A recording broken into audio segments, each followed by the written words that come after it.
కలవాలనుంది కోయిదరా. కొద్ది క్షణాల ముందు వరకు అందరినీ కలవాలని అనుకున్నాను. నా వాళ్ళందరినీ తనివి తీరా చూసి మనసు విప్పి మాట్లాడుకుని పట్టుకుని బోర్న ఏడవాలనుంది.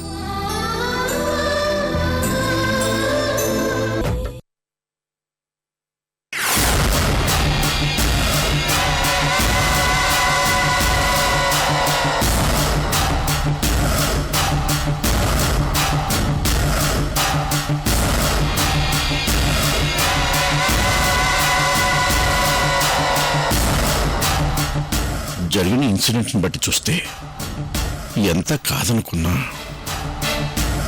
అశోక్ వర్మ ఇంట్లో ప్రస్తుతం అర్చనగా ఉన్నది అమృతే అనిపిస్తుంది. కానీ అది కన్ఫర్మ్ చేసుకోవాలి అంటే నేను ఫోన్ చేసిన వాళ్ళిద్దరూ రావాలి. Excuse me sir.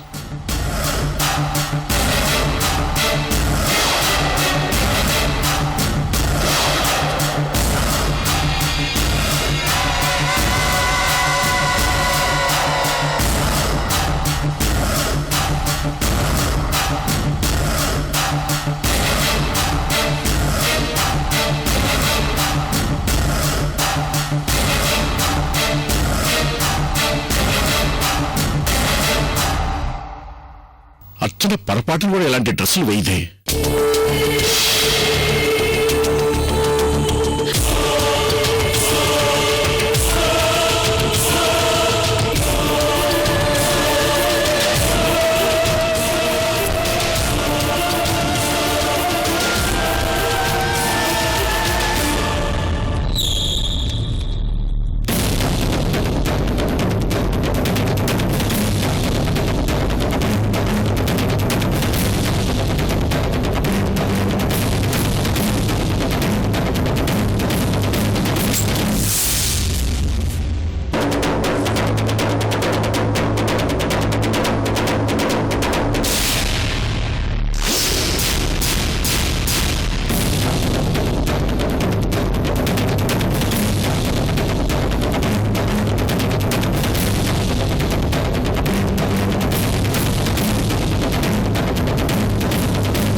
సరే, నువ్వు వెళ్ళు లక్ష్మి. అలాగేనయ్యా.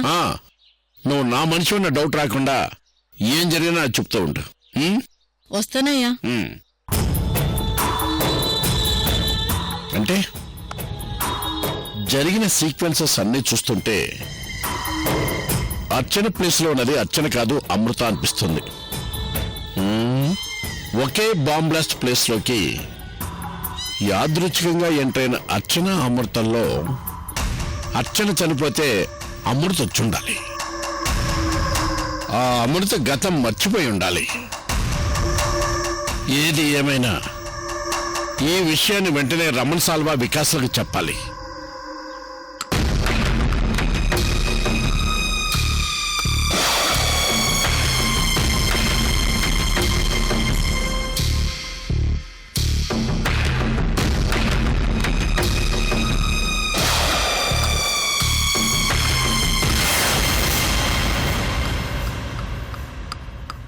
ఏమండి, ఇది ప్రకృతి వైద్యశాలమ్మా. ఇక్కడ రకరకాల ఆకులతో మూలికలతో వైద్యం చేస్తారు. డాక్టర్ గారు లోపలుంటారు. మీకేమైనా కావాలనుకుంటే వెళ్ళి ఆయన కలవండి. థ్యాంక్స్ అండి. అలాగే అమ్మా.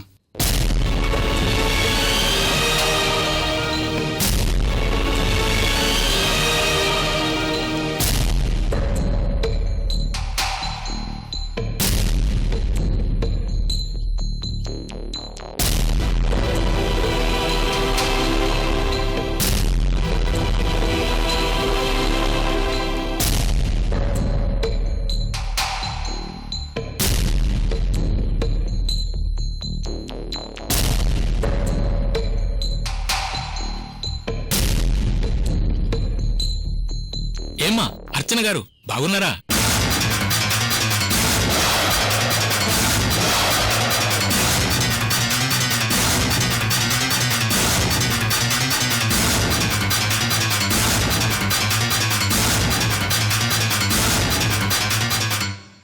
రండమ్మా. బాబు హరి సార్, కుర్చీలు తీసుకురా. అలాగే సార్. అమ్మా 2 నిమిషాలు, ఇప్పుడే వస్తాను, కూర్చోండమ్మా.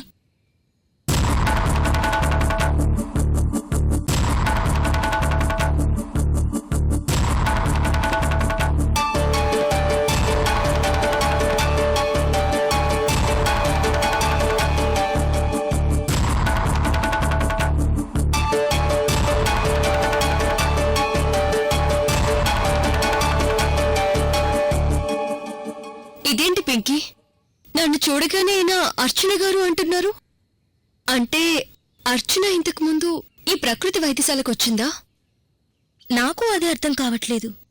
కానీ డాక్టర్ నిన్ను చూసి అర్చన అంటున్నాడంటే అర్చన ఇక్కడికొచ్చి ఉండాలి. వచ్చుండాలి కాదు, వచ్చింది. కానీ ఎప్పుడొచ్చింది, ఎందుకొచ్చింది అనేది మనం జాగ్రత్తగా తెలుసుకోవాలి.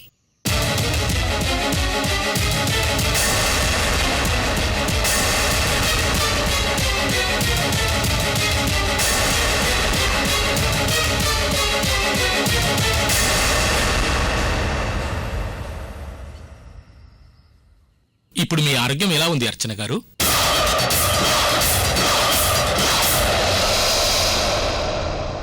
అప్పుడు మీరు లండన్కో ఎక్కడికో వెళ్ళాలంటే 2 రోజులకని ఆయుర్వేద మాత్రలు ఇచ్చాను.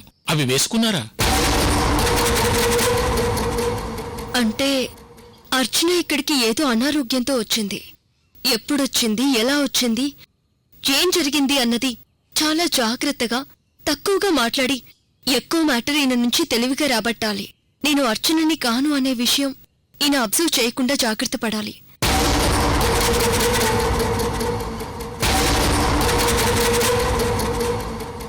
చూడండి, అదే నేను మీ దగ్గరికి ఎప్పుడొచ్చాను అంటే ఎన్ని రోజుల క్రిందట వచ్చాను?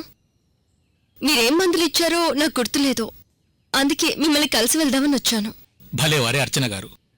నా దగ్గరికి వచ్చిన ప్రతి పేషెంటు ఎప్పుడొచ్చాడో, ఏ మందు పట్టుకెళ్లాడో అంతా నా మెదడులోనే ఉంటుంది.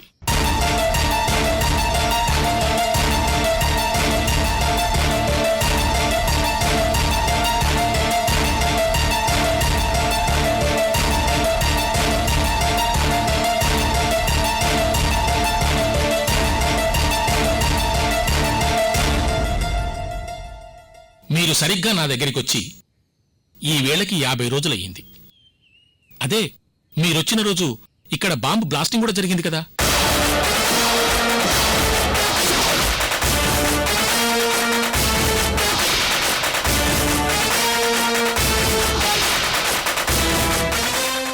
బాంబులోస్ జరిగినప్పుడు నేను ఎక్కడున్నానా డాక్టర్? అదేమిటమ్మా, మీరు నేను మాట్లాడుకుంటుండగానే బాంబు బ్లాస్టింగ్ జరిగింది కదా, మర్చిపోయారా? అవునవును. నేను మీకిచ్చిన మందు స్వర్ణపుట సిద్ధ మకరధ్వజ గుళికలు 2 రోజులకు మాత్రమే ఇచ్చాను. అవి వేసుకున్నాను గాని పెద్దగా.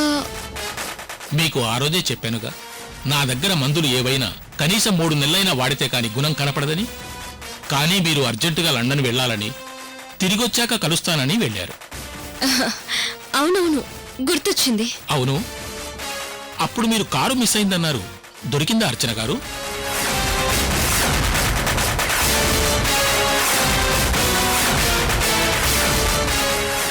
కార్ అది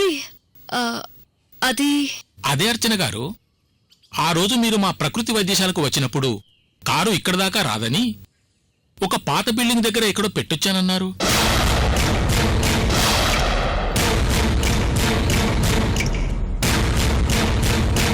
నా దగ్గర మందులు తీసుకుని వెళ్ళాక మళ్ళీ తిరిగొచ్చి మీ కారు కనపడలేదని, మీతో వచ్చిన ఫ్రెండ్స్ కనపడలేదని, అర్జెంటుగా బెంగళూరు వెళ్ళాలని అంటే నేనే కదా మా మనిషిని తోడిచ్చి పంపించాను పక్కూర్లో ట్యాక్సీ ఎక్కించినమ్మని.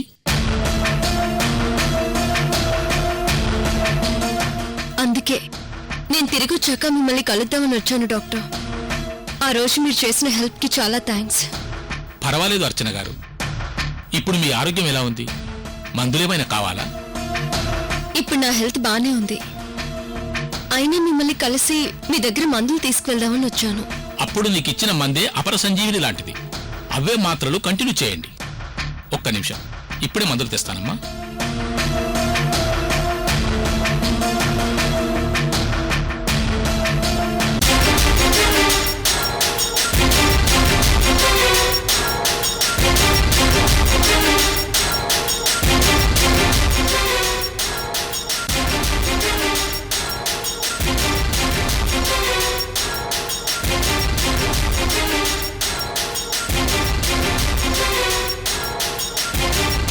అప్పుడు మీకు 2 రోజులకు మాత్రమే ఇచ్చాను.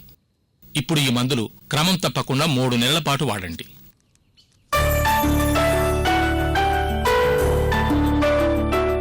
తీసుకోండి. వద్దమ్మా, ఈ ప్రకృతి ఒడిలో దొరికిన మూలికలు వేర్లతో తయారు చేసిన మందులమ్మా ఇవి. డబ్బు కోసం ఇవ్వట్లేదమ్మా. నాకు తెలిసిన విద్య 10 మందికి ఉపయోగపడాలన్నదే నా కోరిక. నా కోరిక అదేనండి. నాలాంటి ఇవ్వగలిగే వాళ్ళ దగ్గర మీరు తీసుకుంటే లేని వాళ్ళు 10 మందికి మీరు మీ వైద్యం ఫ్రీగా అందించొచ్చు. తీసుకోండి. వెళ్ళొస్తానండి. వస్తామండి. మంచిదమ్మా. ఆరోగ్యం జాగ్రత్త. అశ్రద్ధ చేయకండి. అలాగే.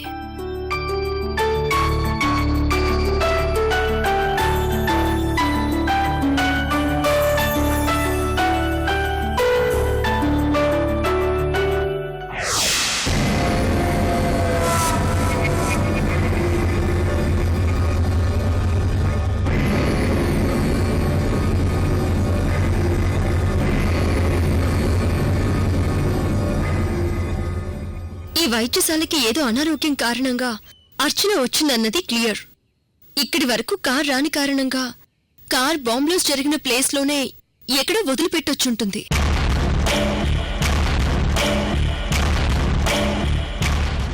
అదే టైంలో బాంబ్లాస్ జరగడం, ఆ బాంబ్లాస్ లో గాయపడిన నన్ను అర్చన అనుకొని అర్చన సెక్యూరిటీ గార్డ్స్ అశోక్ వర్మ గారింటికి తీసుకువెళ్లడం జరిగింది.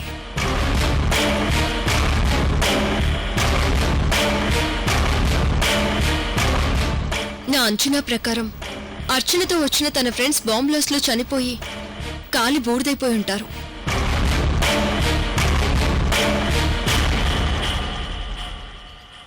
ప్రకృతి వైద్యశాల నుంచి తన కార్ కోసం వచ్చిన అర్చన అక్కడ కార్ లేకపోవడంతో ఏం జరిగిందో తెలుసుకోవడం కంటే తన హెల్త్ పాయింట్ ఆఫ్ వ్యూలో ఆయుర్వేద డాక్టర్ మనకి చెప్పినట్టుగా బెంగళూరు వెళ్లి అట్నుంచోటి లండన్ వెళ్ళిపోయిందేమో. అర్చన బెంగళూరు వస్తే డెఫినెట్ గా నన్ను కలుస్తుంది అమృత.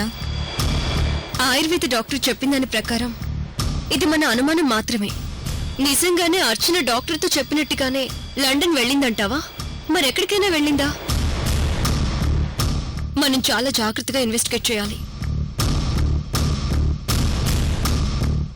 అసలు అర్చన ఏ డిసీజ్ తో సఫర్ అవుతుందో మనం కూడా తెలుసుకోవాలి.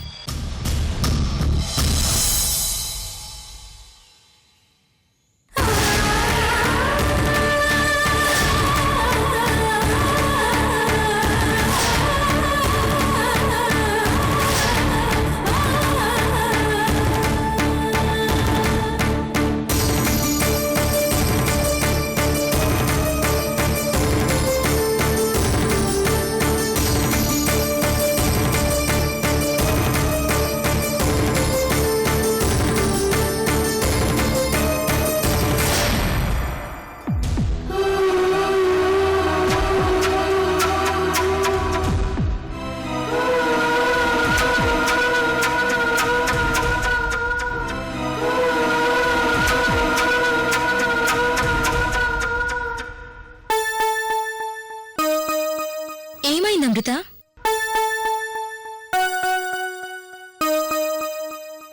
మా శిబిరం తాతయ్య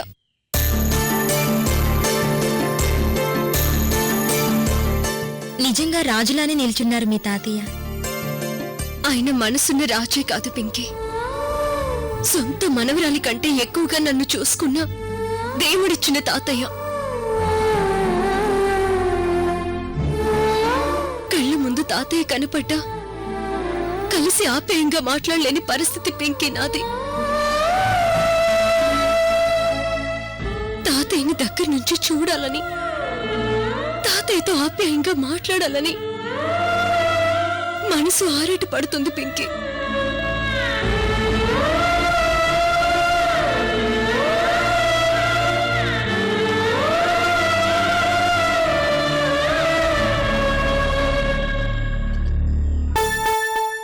బాధపడకు అమృత.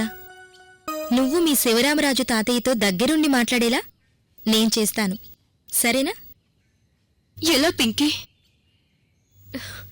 నేను ఆయన్ని కలవలేననే కదా ఇంతలా బాధపడుతోంది.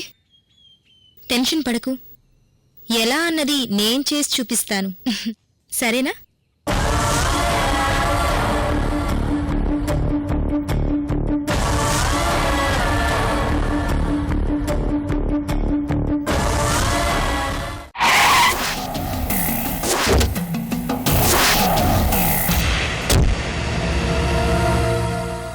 అమృత అమృత అసలు ఈ మధ్యలో అమృత ఎక్కడి నుంచి ఊడిపడిందో అర్థం కావటం లేదు.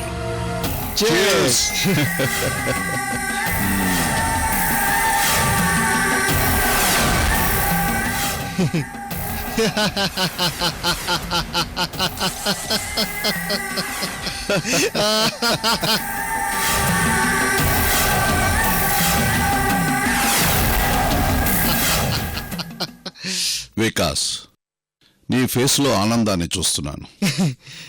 నేను చెప్పిన మాట నిజమని తెలుసుకున్నావు. I'm very very happy Vikas. I'm very very happy. After all 100 కోట్ల కోసం ఆ రోజు రేణుక మెళ్ళలో తాలి కట్టాను. కానీ ఇప్పుడు అర్చన నాదే, దాని వెనకాలన్న 1000 కోట్ల ఆస్తి నాదే. తీసుకో. ఆ భూషణం గడికి చేతకాక అర్చనని ఆమె ఆస్తిని మనకప్పు చెప్పాడు. Take and enjoy. వాణ్ణి బఫున్ చేసి ఆడిద్దాం. నేనొక బఫున్ గాడిని కాకపోతే అర్చన ప్లేస్లోకి అమృత ఎవరో రావటం ఏంటి? అది తెలుసుకోలేకపోవటమే కాకుండా ఆ అమృతం చూసి నేను టెన్షన్ పడటం ఏంటి? చచ్చా. అంకల్, అమృత, రేణుక, శర్వాణి ఈ ముగ్గురిలో అమృతే అందంగా ఉండేది. ఆ అమృత కన్నా ఇప్పుడు అర్చన చాలా అందంగా కనిపిస్తుంది. నాకు ఈ అర్చన కావాలంకల్, ఎలాగైనా కావాలి. శబాస్ వికాస్, ఇన్నాళ్ళకి నువ్వు అమృత హ్యాంగర్ నుంచి బయటకు వచ్చావు. అది నాకు చాలు. అమృత హ్యాంగర్ నుంచి నేను బయటపడలేక చూస్తున్నాను. దాని చూపుల్లోనూ కళ్ళల్లోనూ ఏదో పవర్ ఉంది. పులి లాంటి వాడు కూడా దాని ముందు పిల్లిలా అయిపోవాల్సిందే. ఇక అమృత చాప్టర్ ముగిసినట్టే అంకల్. ఇక నా జీవితంలో అమృత గురించి మాట్లాడడం, ఆలోచించడం మానేస్తాను. శబాస్ వికాస్, నువ్వు చెప్పిన మాటలకు ఈ రోజు నాకు ఫుల్ బాటిల్ తాగినంత కిక్ వచ్చింది. ఏదో ఒక రోజు నా చీకటి సామ్రాజ్యానికి నేను కింగ్ చేస్తాను. ఎస్. ఎప్పుడు కింగ్ లాగా ఉండేవాడిని, ఇప్పుడు ఎంబీఏ చదివిన అమ్మాయి లా సెషన్ చెప్తున్నప్పుడే నాకు అనుమానం వచ్చి ఉండాల్సింది. అసలే అర్చనతో వేగలేక చేస్తుంటే కీర్తి వచ్చి సడన్ గా బ్లాక్ మెయిల్ మొదలుపెట్టింది.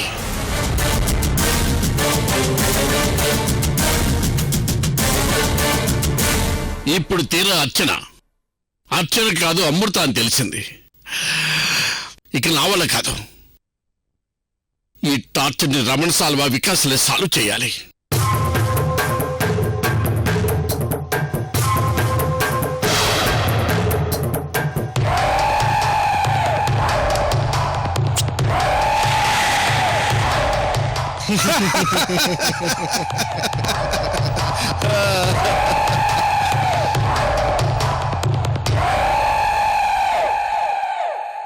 మరేం పర్వాలేదు, రండి భూషణం గారు.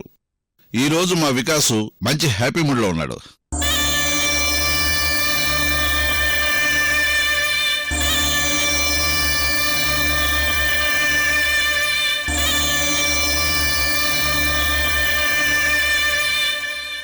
నేను మాత్రం చాలా టెన్షన్ లో ఉన్నాను రమసాల్వా గారు. రమ్ము, విస్కీ, బ్రాందీ వీటిలో ఏది వేసినా టెన్షన్ ఫ్రీ అవుతారు. ఏం వేస్తారు చెప్పండి? రమ్ము, విస్కీ, బ్రాందీ ఈ మూడింటిని కలిపి కొట్టే వస్తున్నాను. అయినా కిక్కెక్కలేదు.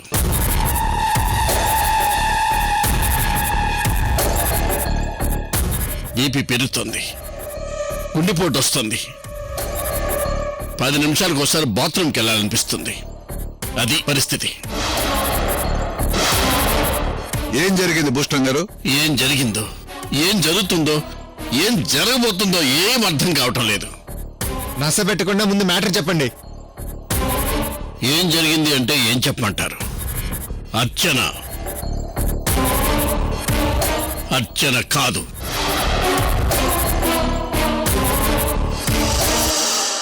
అది చదివింది ఎంబీఏ. మాట్లాడే మాటల సెక్షన్లు లాలోని లాజిక్లో మాట్లాడుతుంది.